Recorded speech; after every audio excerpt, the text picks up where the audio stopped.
Ghost Island Media. Welcome back to the Taiwan Take. I'm your host, Emily Waiwu. Today, we speak with French film director Rachid Hami, whose 2023 autobiographical film, For My Country, tells the story of two brothers as they move from Algeria to France and to Taiwan. When the younger brother passes away suddenly at a military academy, their surviving sibling spends the next years organizing a funeral and standing against the system. That is the real-life story of Rachid Hami and his brother Jallal, who passed away in 2012 at the age of 24. He died from a hazing incident 1 month into attending the prestigious military academy, Saint-Cyr.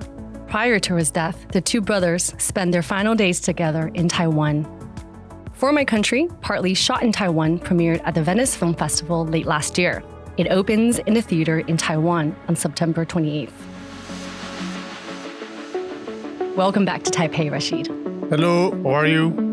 So, the first thing she told me when I arrived is I'm sometimes in and out of my mic, so I just want to apologize to the listeners right away and to say to Emily that I'm very happy to be back on her podcast today. Thank you for coming back to us. The first time we spoke to you was 2 years ago. We had you on with the French office in Taipei. Yes, and the two actors, Shaheen and Karim, were also present in here on your podcast.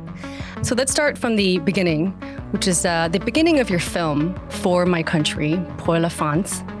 Your film opens with the death of your brother. It's October in Brittany at Saint-Cyr, a military academy founded by Napoleon. It's the middle of the night. First-year cadets are woken up and made to swim across a pond wearing full gear. So this is a so-called hazing tradition. That night, the water was just 9 degrees Celsius. And that was how your brother passed away in 2012. And in real life, your family didn't see a trial for your brother until 8 years later. And of the 7 soldiers and a colonel on trial, only 3 received prison sentences. You were said to have expressed your disappointment in the justice system and in the judge for betraying your brother. Was this why you made the film? Was this telling his story in your perspective and in your memory of him, a way of finding justice? First of all, I want to add a small detail that will make my disappointment more understandable and vivid for your audience. To be honest, I was not just disappointed by the time these people have been sentenced to 6 to 12 months of jail that they will not make. We call that it's probation jail. But this is not what pissed me off, to be honest, because it's something that I was already expecting to happen. The real thing that has been perceived by my family and I as a betrayal is the fact that those sentences, as soon as they have been pronounced by the judge, he added one subtle sentence that those things will be not written down into the criminal files of these guys. So it will be like, okay, you have been sentenced, you are guilty, but we are not going to write this down into your criminal file because we want you to have a future. And I found that a bit sour in a way that my brother's death is engraved in his tombstone and their sentences don't even appear in their criminal records. Those two contradictions felt like a betrayal by the system for me. You know, I grew up with the feeling that injustice is something that is extremely hard to swallow. So to be honest, there's 7 people who have been tried. And I sincerely think there's 2 people that were innocent, that shouldn't be here, you know. They shouldn't have been tried at all. They should have been spared this public humiliation. However, there's 5 people that are highly responsible. And just as a matter of fact, to give you an idea of one of the persons that have been not recognized guilty, the guy who was in charge of security, of safety of this activity, his job was safety. This guy have been not sentenced. So at the end of the day, the betrayal has really to do with the fact that first, sentences were not written down on the criminal record, and second, because 2 people who have a big responsibility didn't have been recognized guilty of their action. The trial was covered heavily in the French media at the time in 2020, but in the film you didn't actually show the trial. How come? Because I think, first of all, For My Country is not a story of revenge or justice. For My Country is a family odyssey. You see, it's like how today can we tell the story of people that we treat like news or statistic into something that is more novelesque, more cinematographic, giving them the ability to be cinema characters, to be story characters, more than just news stories or, those 2 minutes like, oh, today this guy did this or that on the news. I just wanted to finally escape this stereotype trap that we have been thrown in for the past 20 years. Because I feel like as much as there is a huge fight ongoing worldwide to give space to minorities, because France is finally, I think in some kind of way, understanding that they have to live with their colonial past. And so, therefore, we are part of this past. And we are mostly part of the present of France. Nobody is wondering who is French when we see the French soccer team win the World Cup. There is no question about that. But here we are, each year, there's something happening. And I think it's very important to not fall into, first, the trap of the stereotype, and also to not fall into the easy answers. Like a few months ago, France has known very heavy riots because of the death of a young kid who was driving illegally. First of all, he was driving illegally. Okay, arrest him. Bring him to justice. But since when are we allowed to kill someone? Since when killing became an answer to any kind of situation? So this story is interesting for one reason, is the fact that it has nothing to do with mine. This guy have been shot by an overzealous policeman with some racist background, and he represents like maybe 5 or 10% of the police, where you have 90% of people who are doing their job right, trying to make a living like everyone, who have small salaries, trying to go by each month. When you see the riots, and I hear like, oh, they are ghetto people, they are Arabic people, they are black people. And I'm like, no, they are French people. We have learned since we are kids that burning cars and turning around a city and destroying everything is the way to get your demands heard. Like, give you an example. We grew up by seeing like May 68, those big riots done in France by white people, bourgeois people, for their rights. They are all white, and they are burning down Paris. And they tell us, you see, they are fighting for their right. This is what you should do. And the French Revolution was what? Was the same thing. So we grew up by understanding that violence and destroying things around is the way in France to get yourself heard. And I think it's a profound French reaction. And that's why it's important to put things in perspective. That was a racist crime in some ways. That was something that is very disgusting that happened to this young kid in this car. That's why you have these reactions. In our case, it's not what we have went through. That's why the difference is important to put. My brother was part of the army. He was wearing this uniform.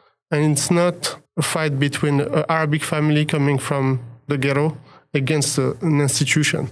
It's more complicated than that. It's inside this institution. This night, any kid could have died. Do you know if the tradition still exists today? Oh, no. No, because it's the beauty, you see. Tradition still exists in the army, but there's a big difference between tradition and hazing. And I think this is where we have to be very clear. What happened this night was hazing. It was not tradition. And I think now in Saint-Cyr, since Jallal passed, it was a profound trauma for the whole institution. It was a profound trauma for the people there. And they changed the rules. So now you have like an officer that is here as an observer, just observing them, making sure things go the right way. And if anything goes wrong, he will intervene. So the first thing is that when Jallal was in Saint-Cyr, this thing was not in place. Those kids were really having all power on their comrades, which is insane to me. In writing a film like this, and you directed it, in the film, there is an actor and another actor who's playing you and your brother. How do you separate between grief and anger? But first of all, the first thing we have to keep in mind is I am always angry. It's like I'm angry against the world. I'm angry every morning. I'm angry because I'm frustrated, okay? So this is a part of my persona in some way, and sometimes even my drive. But when I'm doing a movie, this like superficial anger that comes from small frustration doesn't play any role in it. I'm trying to find the right measure. I think today finding this ability to not go extreme is what requires the biggest amount of strength. Because we are in a very polarized world right now. Everything is black and white. And me, I grew up thinking the world is very gray. So you see, when I write this movie, I don't have any anger in it. I'm trying to find the right place to be as honest as possible. Because I think the best criticism are the one that can change the perception of others. Each year, when someone like me make a movie, we say, "Oh, this is a banlieue movie." There is maybe 3 banlieue movies, even if they don't happen in banlieue, because we are coming from there. We still are a banlieue movie. Can you explain that term for us?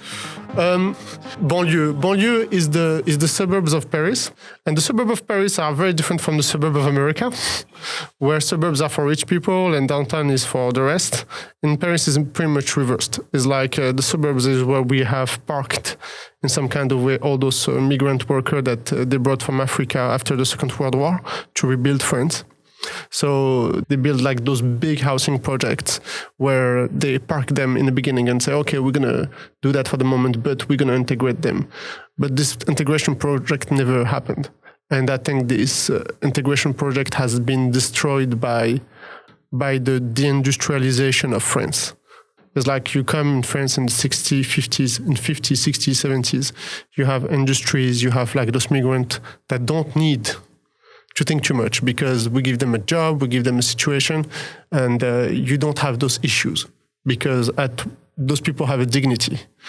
But with time, we took our industries out to different places around the world, especially one, and you have created like unemployment, and you are in a situation where, of course, those people have to find a way to survive. So crime starts to rise because crime is just. When I see crime, I have a problem with this world. It's not crime. I think people try to survive in their way. It's like, and I think the government is very happy to have them survive on their way. Because if you want to eradicate crime, it's very easy. That's the banlieue. You were born in Algeria, and in 1993, shortly after the Algerian Civil War started, your mother brought you and your brother to France, to Paris, to Pierrefitte, 10 kilometers north of Paris. You were 7 years old at the time, and your brother was 4? 8. I was 8, and he was 5. Tell us about what it was like to grow up in that neighborhood. Let's put aside all the cliché. It was, I think there's many things that were amazing.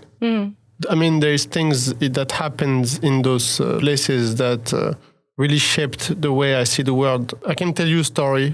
When we arrived in Pierrefitte, we are very poor because my mom had to buy a store. So she bought a toy store because it was the only way for her to get her residency at the time. So she put all her savings and she gave birth to my last brother a month later after we arrived. It went very fast. And people there were very helpful. It was a feeling to be in a small village with everyone trying its best to help you out in those difficult times. And I think the solidarity I learned from this place, the value of friendship and how this friendship is expressed has shaped my mind forever. What would you do with your brothers? We went a lot to watch movies. I mean, watching movies is a very big thing. I was going to Saint-Denis. It was close by. And I was watching movies at L'Écran. It's a small indie, like art house theater.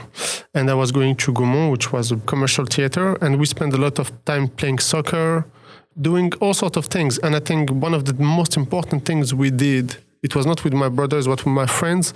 It was the last year of high school, the 2 last years, we shot a short story together. And this is how I started as a director. This short story was shot with pretty much very little things, you know.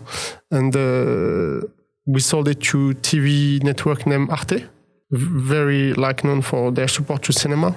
There was, in our previous podcast interview with you, you talked about a story of when you were in middle school and you told your friends that you wanted to be a filmmaker. Yes. And some of them laughed and said, well, it's more realistic to be a plumber. It's not my friends who said that. Just let's put that in perspective. It's my teachers. My friends and I, we you know, my friends are like if you talk about the banlieue is made of dreamers, and they have all dreams. And you know what? I see them fighting to make them real. You know, so you will never see someone clipping your wings in this kind of places. But teachers who have like certain bitterness about their own existence sometimes can do that. For My Country, it was partly shot back in the old neighborhoods. What was it like bringing the film crew there and trying to recreate how you grew up? We shot just, you know, in Saint-Ouen because the movie takes place in between Saint-Ouen and Paris, where the army is. But shooting in Saint-Ouen was amazing, very easy. We have a lot of support from local, like the city hall and the cinema mission there. Just being home, you know, because I left Saint-Ouen in 2015. So it's not that long ago. So my connection with the city is very deep.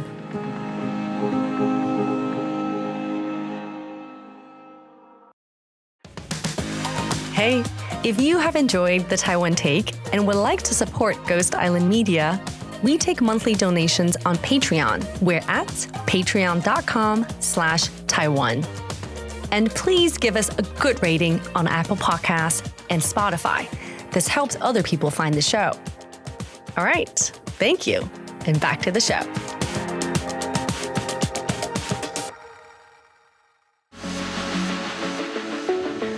In 2015, you were in the middle of moving back and forth between Taiwan and Paris. Oh, it's true.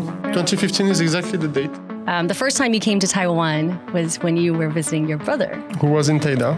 He was studying Mandarin here as a part of his studies at Sciences Po. That was about 2 years before he passed away. You spent 3 weeks here in Taipei. A little bit less, but not far, yes.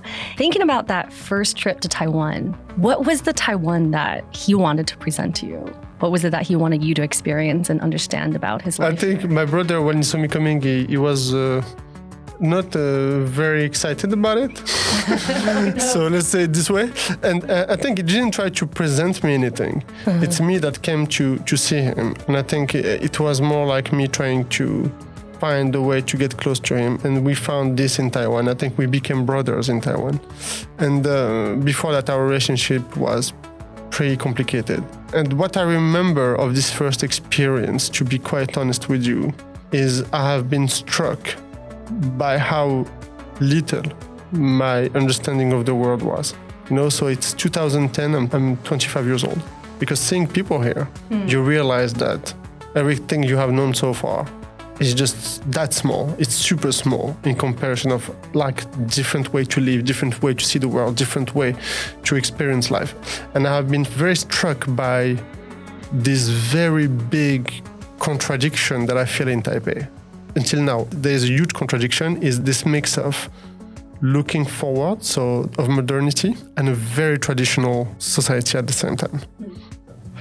What did you see that was in common? What really resonated with you? Colonial past resonates a lot for me.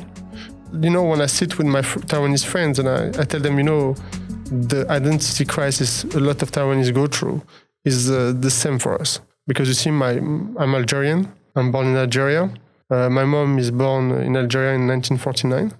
And so she's born when Algeria is France. Algeria doesn't exist as a country, it's just a colony of France. So the French leave after the Algerian War in 1962. And here we are. What is your identity? You have learned to speak French. You went to school in France. Your whole education is French. And now we are trying to tell you you are Arabic. So you don't know how to deal with it. So you see, and at the end you go back to France and you are French, or what are you, you know? So this question of who I am, and I think I saw it many times with Taiwanese people. When you ask a Taiwanese person about its identity, it's really interesting because it starts to be funny. Nobody is able to answer clearly this question. And I think we are in the same case because Taiwan was a Japanese colony. You know, when I meet the grandparents of some of my friends, they speak Minhua, Hakka, and Japanese. So, you know, it says something about the history of the place. And for me, that was my first understanding is Taiwan is like a bit like all those African countries wondering about its place in the world. living back on identity a little bit and bringing it back to your film, which I want to ask you about the title of the film. It's called Pour la France in French, but in English, it gets translated to For My Country. Yes. What does that mean for you in terms of identity to a place, to a history? When I call it For France, Pour la France, it means many things, because For My Country, for me, is closer to this idea. The translation is never literal to me. It's about the meaning of it. Pour la France means someone who falls for France, tomber pour la France, who is ready to die for France, is ready to kill for his country, and is pretty much sacrificed by his country. So for me, when I did this title in French, it was linked to very clear understanding by the French population. When they hear Pour la France, they hear falling for it, or they can hear this is for Pour la France. And translating it into English, I thought it was very important to not limit the symbolism of the title. If I put France in it, a lot of people will be excluded. But if I put For My Country, when someone will try to ask himself about his country, is he ready to die for his country? Is he ready to kill for his country? What is he ready to sacrifice for his country? And I think this is very important when you have an international title, to open it to the audience, to wonder about their commitment and what they are ready to do for their country when it's the title of the movie. How would you describe your relationship with your country? This is the beauty of my situation. Some people are questioning themselves about having being polygamistic, having open relationship, is what I have with France. Because I have two countries, I have two passports, I'm French and Algerian, so by nature, I have like this double relationship with countries, but I'm deeply French. In many ways, I have grown up in France, I have been educated by French, I found safety in France, I found a future in France, all of those things that I couldn't find in Algeria. Because in Algeria, it's very interesting to put it this way, we escaped during the war, the civil war. It was not safe. It was scary. It was a place of chaos. When I see people of my generation, most of them have been really sacrificed by those 10 years of bloody civil war, I can say I love my country. I love France. But I will always fight in a way that is far from stereotype to make it better. And when I do For My Country, is what I say. It's time for you to understand we are French. We are part of this country. We are here as much as you are here, and you have to give us the space needed to finally become the citizens that we aspire, all of us aspire to be.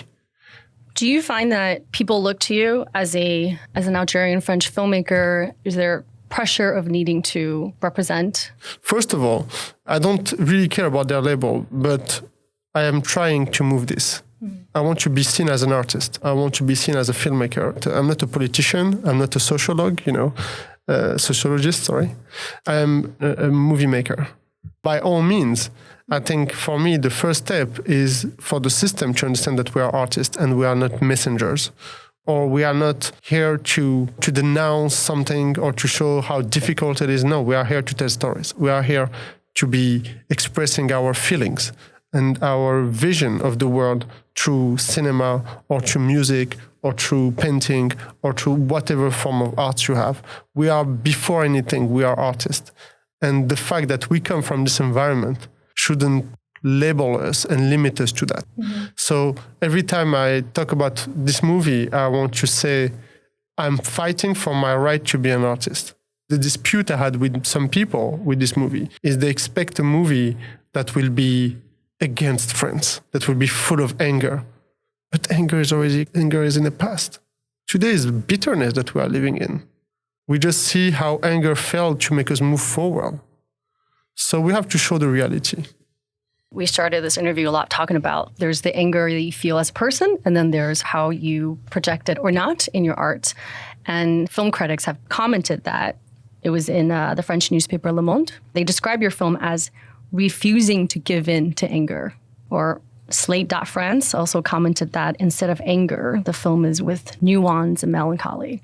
For them, it's like the movie needed to be more angry to find its true strength. And I think this is the true weakness of this vision. And I think this is where it's interesting, because Le Monde was one of these, like, they were devised on these specific questions. And in the coverage we had, I saw it. Usually you talk with one person and you have them doing that thing. Now I talked with many people because it was a huge conversation. And I think just the conversation that has been brought by this specific question of falling into anger or not is by all means the reason why I make movies, is it brings conversation. It brings the debate. And all of a sudden, when we get out of the stereotypes, it creates debate. For my country, it took me 6 years. And I think that's because we wanted to find the most honest way to depict this moment and to actually break the stereotypes I'm seeing. And not just on Arabic people. I mean, the stereotypes are also hitting the military. I give you an example that I think is very interesting. In the movie, we have the General Caillard, who is personated by Laurent Lafitte. And this is the general of Saint-Cyr at the time. And he was defending my brother. And he was a soldier. He was a military. He was higher up, And this guy have been pretty much punished by the general staff. What is interesting is we are showing a soldier, a French general, a Christian general, fighting for this kid, fighting for Jallal.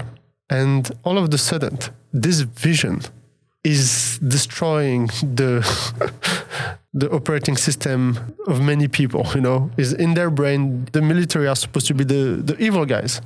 And all of a sudden, the vision we have on the military becomes more complicated. Mm-hmm. We see the internal struggle they have to find the right answer, because even in their world, things are not black and white. And showing this man fighting for Aissa in the movie and what happened in reality for Jallal is, for me, showing this nuance inside the system. This is like the most critical part of the movie. And I think some critics didn't see it clearly. And maybe it's me that is not clear enough. But the army didn't miss it, because I talked with some people in the army and they didn't miss it at all. They saw it and they were like, oh, the movie is very harsh with us. And the critics, the movie is not harsh. No, the movie is very harsh with them, because the guy that acts in the most righteous way, the guy that has honor, that is fighting for the kid who lost his life, this guy is punished. The army is punishing the righteous people. They hit their own, even in the higher ranks of the military. And we show it. Has the general seen the film? Yes, and he called me. He was like, thank you. He thanked me because he felt like I have been fair to him. And many other military called me because they felt like I have been fair to the system. You see, it's the contradictions. It's like we are forgetting Jallal was one of them. So he belongs to the army in some ways too. So this is where all these nuances come from. It's very different from many cases we heard of. This time is about a kid that has lost his life, not because someone tried to kill him, but because a hazing took place, something illegal took place. And the people in the army, most of them were not aware of what was really happening this night. And I think everyone felt a part of responsibility in Jallal's death. And every one of them tried to find the best way to deal with it. This is such a personal film. How much control do you have over marketing and distributing the film? Okay, this is a very interesting question. I never heard it before. So it's going to be the first time I will answer it.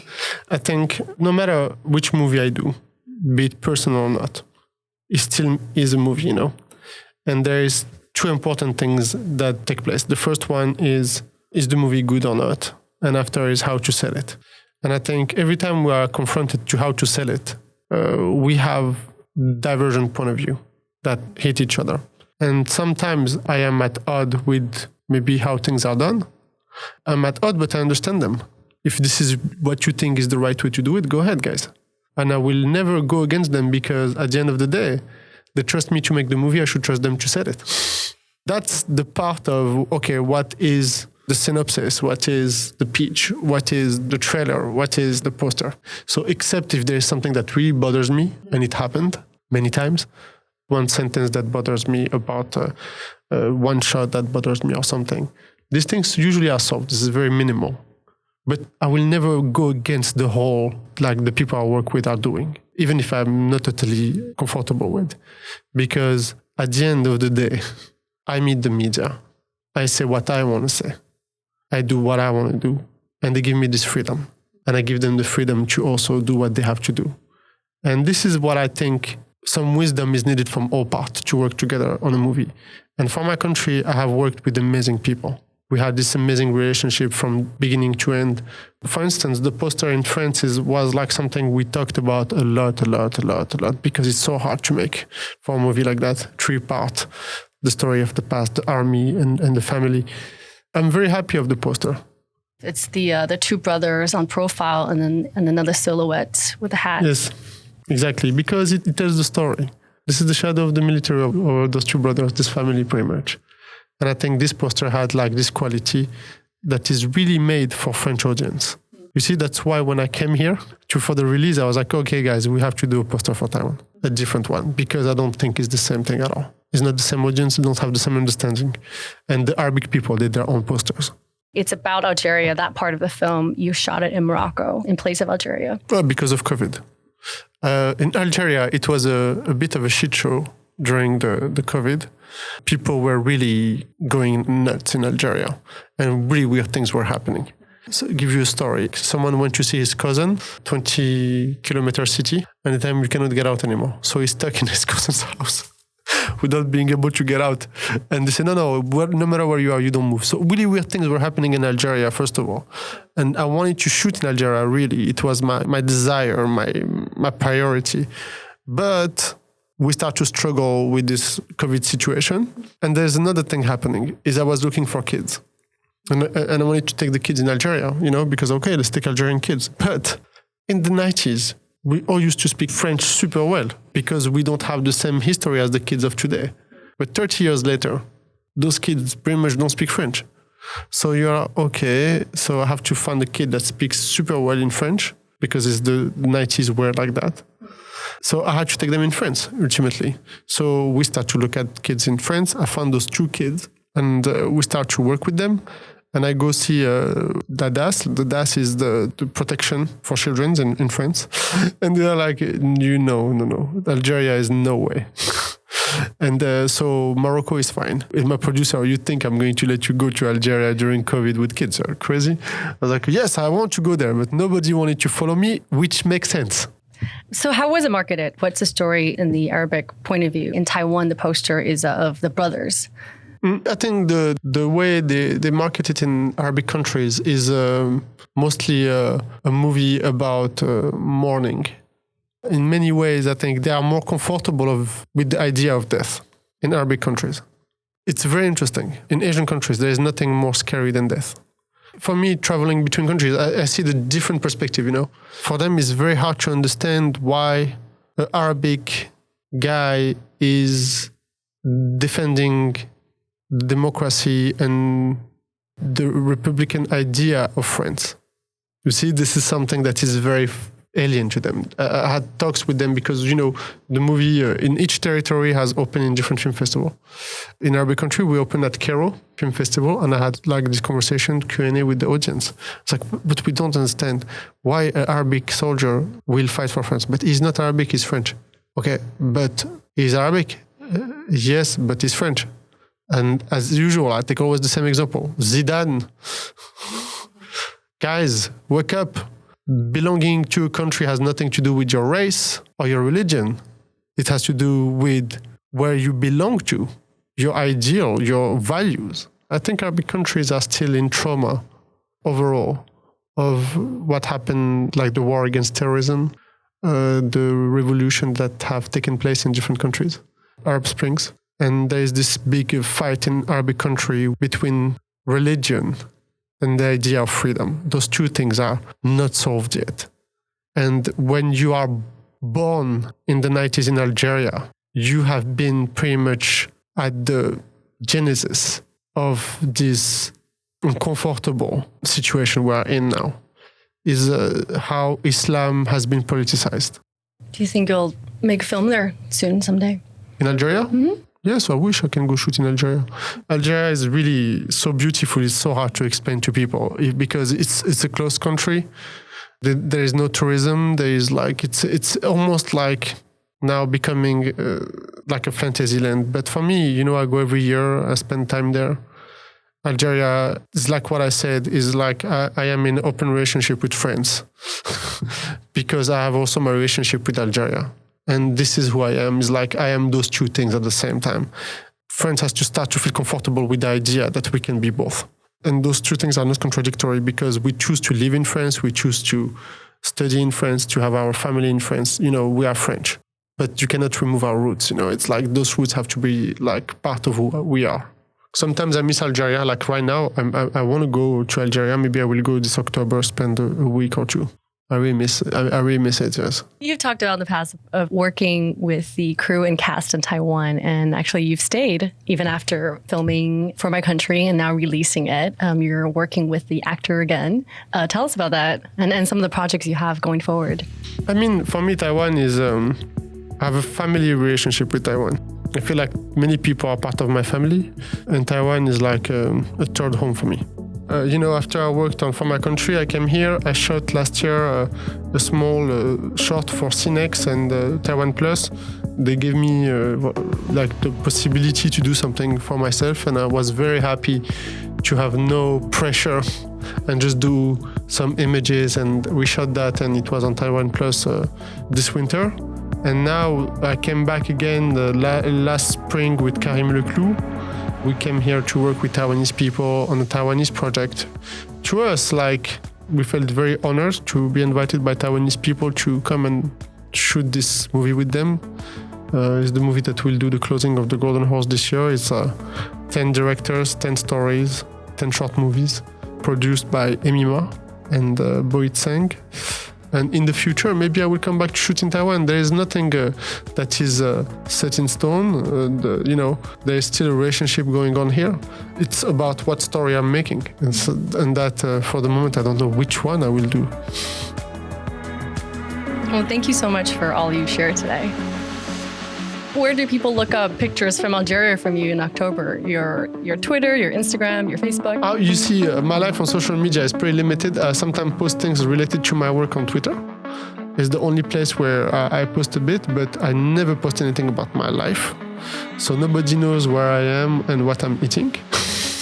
But I can swear to you, I'm always in nice places and I'm eating very well, especially here in Taiwan. Okay, so for those photos of Algeria, we'll have to wait until your movie that's shot in Algeria. No, I will send them to you just on WhatsApp. Perfect. You will get them, don't worry. Perfect, thank you. Thank you so much, Emily, to have got me here today. Thank you.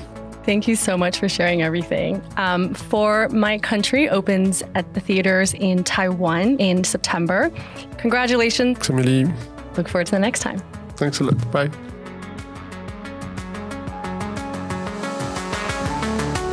This has been a Ghost Island Media production based in Taipei, Taiwan.